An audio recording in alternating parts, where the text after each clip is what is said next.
everyone, it's Abby. Today let's take a look at how I do my Edwardian hair and the layers that go into my green silk Edwardian Anne of Green Gables dress that I entered into the Foundations Revealed contest this year. This is the second Edwardian outfit I've made. I wanted a ball gown and I think it delivered. My first outfit was a pink walking suit that I made near the beginning of the pandemic last year. I already had all the underlayers ready, so I decided to make a fancy silk ball gown. I got some thin habit-tie silk from Dharma Trading Company for this dress. It's a bit difficult to work with, but I underlined it fully in cotton. That's really all the structure it needed. I also plan on making a bodice for this dress that looks similar to the ball gown that Anne wore in Anne of Avonlea. Except instead of a peachy pink like her dress was, I'll be using the green. I still have to figure out if I'm adding flowers and what kind, but I think this is a super fun way to make this dress really versatile. Edwardian and Victorian ladies did this a lot with day and evening bodices for the same skirt. But I just wanted 2 evening bodices. I can always wear my shirtwaist with the skirt if I want day wear. So today, let's start with that super big Gibson girl era hair that was so popular in the Edwardian era. I have really thick long hair, so curling it can be a bit of a challenge. I try and do an overnight wet set usually, but I've found that I don't need actual curls to do this hairstyle. Instead, I braid my hair in 2 French braids the night before. I usually like to do this with damp hair, but it's worked with dry hair too. I start with letting those braids out. It gives my hair a nice wave. I brush that out and voila! I have the volume I need to start this hairstyle. I could totally do this with curling my hair too, but would take way more time.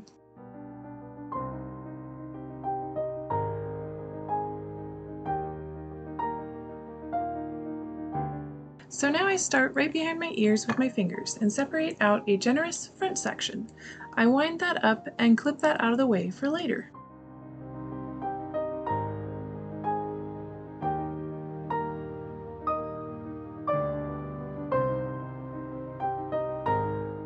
Next, I separate out the middle section of hair, leaving a good section at the bottom. I twist and clip the middle section out of the way as well.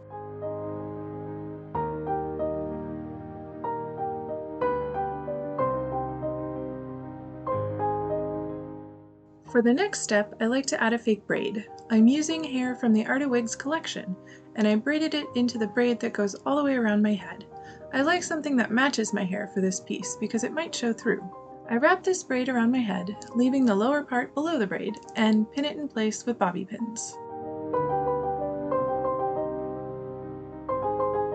The next part is how I easily do the back bun part without having huge problems with it falling down. I pull all the lower and middle hair into a very high ponytail with an elastic.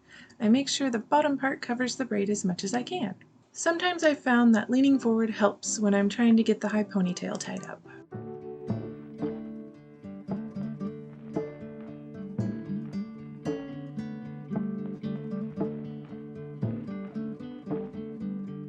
I loosen the back a little so it looks like it's full, poofy hair.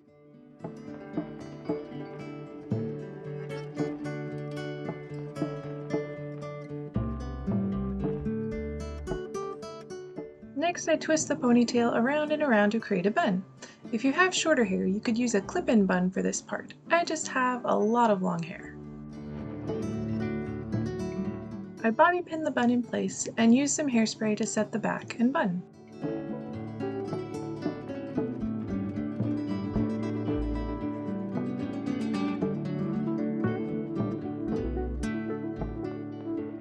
It's time to do the front part. I take the hair out of the clip and brush it out again.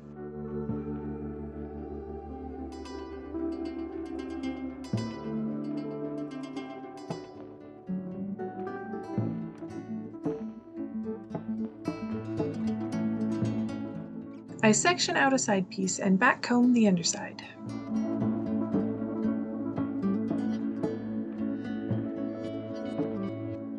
Then I place that gently over the braid, making sure the volume stays. I wrap the ends around the bun, tuck the tail, and pin in place.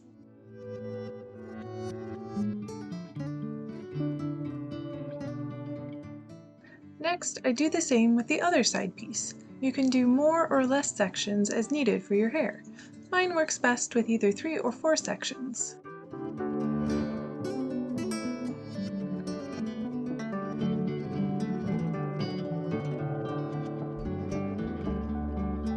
Finally, I do the same thing with the front section, wrapping it around the bun and pinning in place.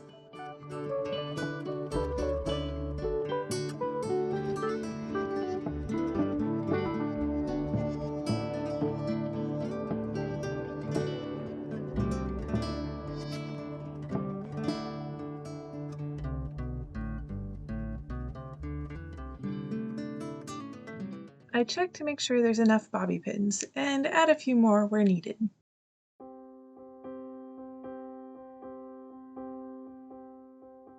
I hairspray the whole thing. This would be the time to make sure your braid isn't showing through in any place. Now I pull out a few wispy pieces around my hairline. I want that artful, disheveled look.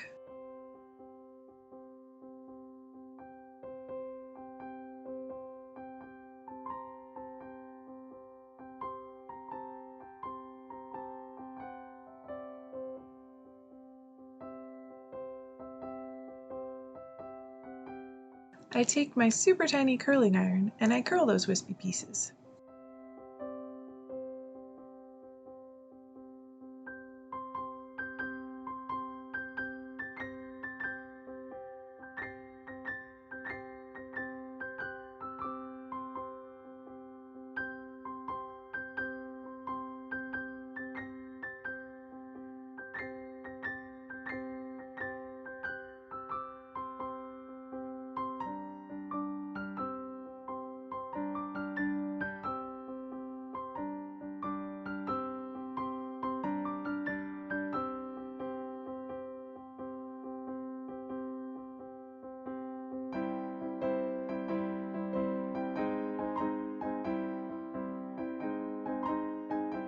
I do a final pass with the hairspray, and there we go!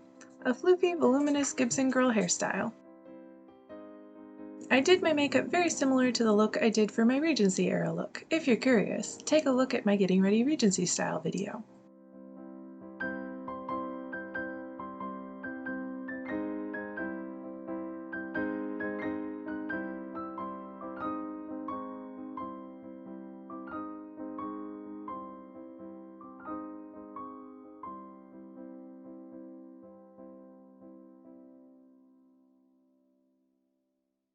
The first layer of any historical outfit is the chemise, or shift.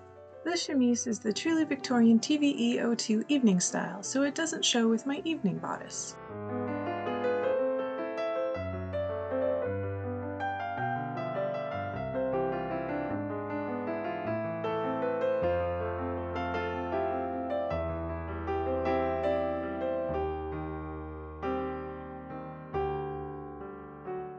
The split drawers are also TVE02.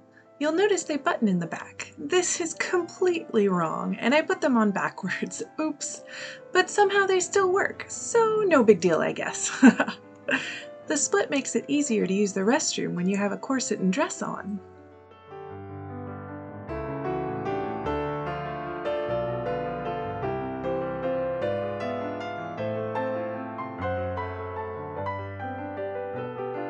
Next step is knee socks and shoes. The socks are from Amazon, and the shoes I found secondhand, but I think they were from Target originally.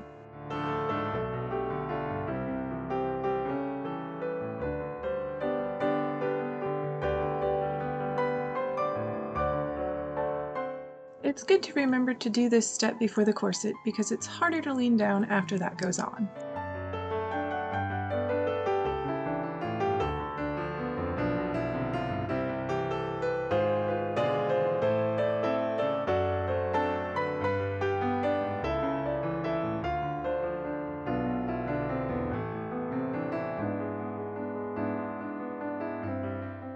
Next, I tie on my bum pad. For Edwardian era, the corsets have room especially for this, so you need one under the corset.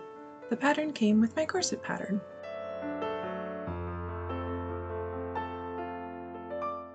The corset I made using the truly Victorian pattern TVE01. I found this beautiful soft vintage pink silk that I used to make this corset. The base layer is canvas, and the boning is straight and spiral steel bones.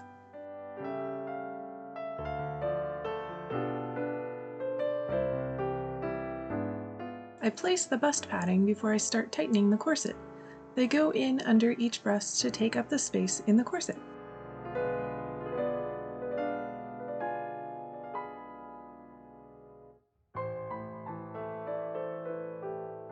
I start tightening the lacing. I usually have my husband help me with this part.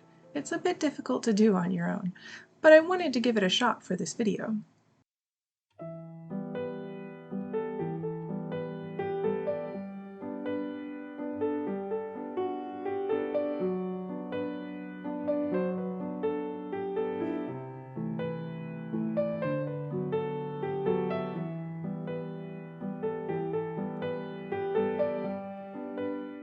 I tighten until the bones are straight up and down, with about a 2-inch or so gap.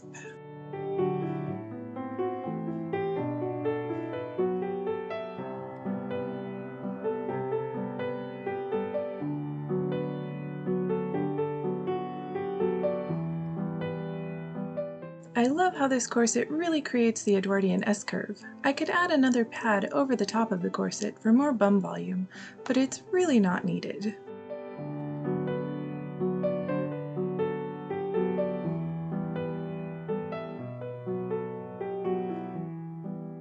I had an old petticoat I had made for another costume. I removed the elastic and added a tie. This works great for the first layer petticoat.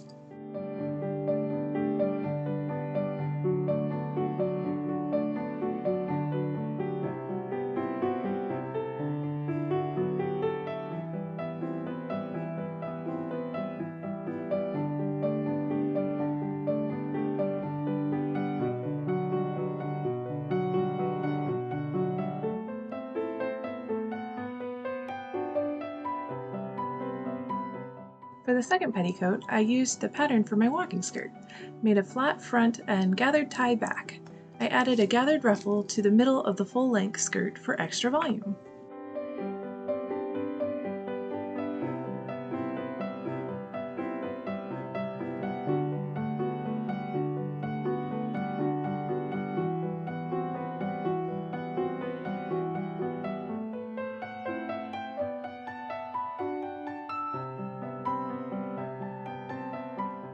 Now I can add the skirt. I made this using Butterick 5970, the same as my other Edwardian walking skirts. My tartan flannel skirt is very similar.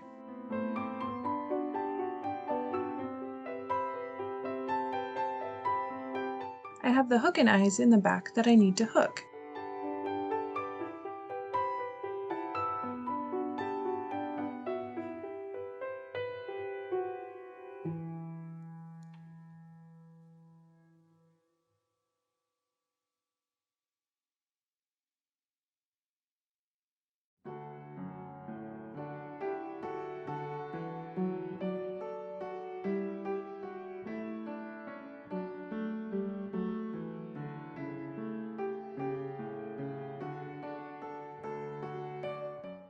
The inside back train has a balliouse attached with buttons so I can remove it to wash when needed. The skirt is also fully flat-lined, interlined, and has pockets.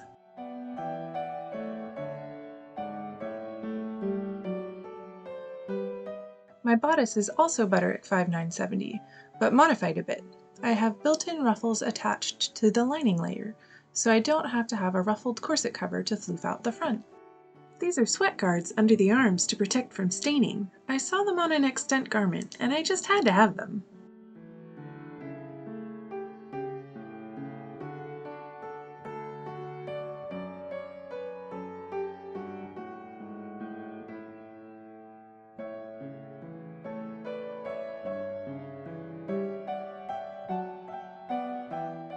I also added a waist tape that has hooks and eyes to keep the bodice in place.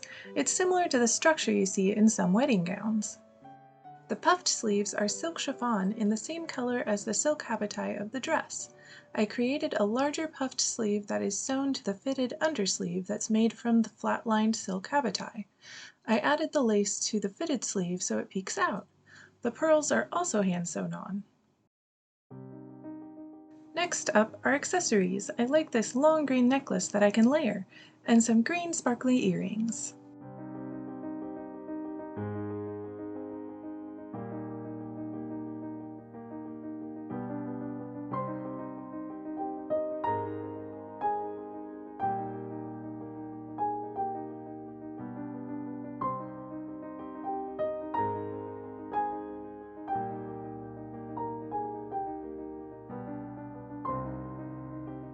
My hand-beaded belt is next. Hook and eye closures are in the back.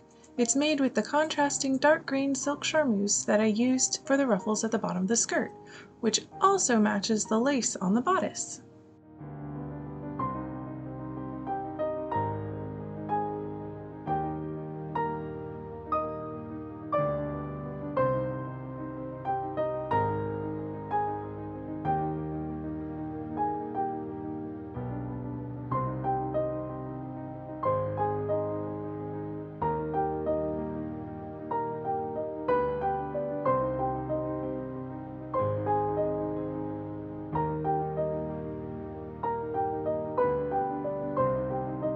It's time to put on the matching hat. I have a few hat pins that I stick into my bun to keep it in place. I really need to sharpen them. It's difficult to go through the straw hat part. I made the hat from a pre-made straw hat I found on Poshmark. I covered it in the silk fabric from the dress, and many flowers are hot glued in place all over.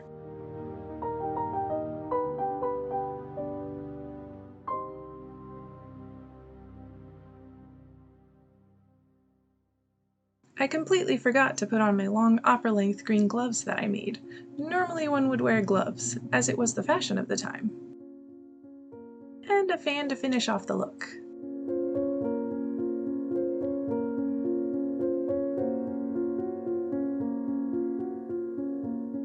I have this cute little chainmail purse that I made with tiny links.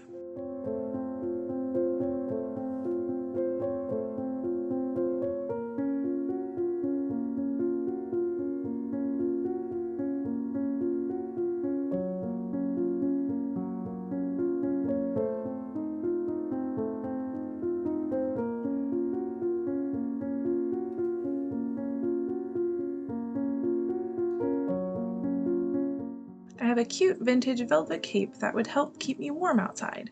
I found it in a secondhand store when I was younger.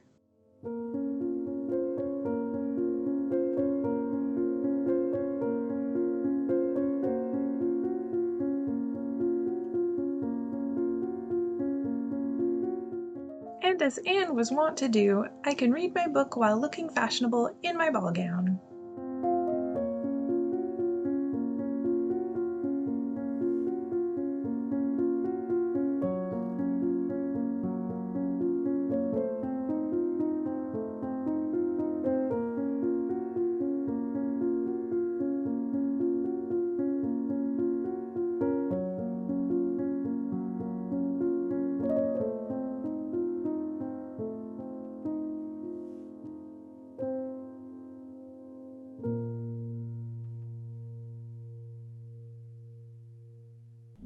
Thank you for joining me today as I took you on a journey through all the layers of my Edwardian and ball gown and hairstyle. I really love the look of this time period, and I'm so excited to finally be able to wear all these dresses as things finally start to get better. If you liked this video and want to see more sewing and costume videos, be sure to subscribe to my channel. If you have any questions, let me know in the comments below. Happy sewing! Stop.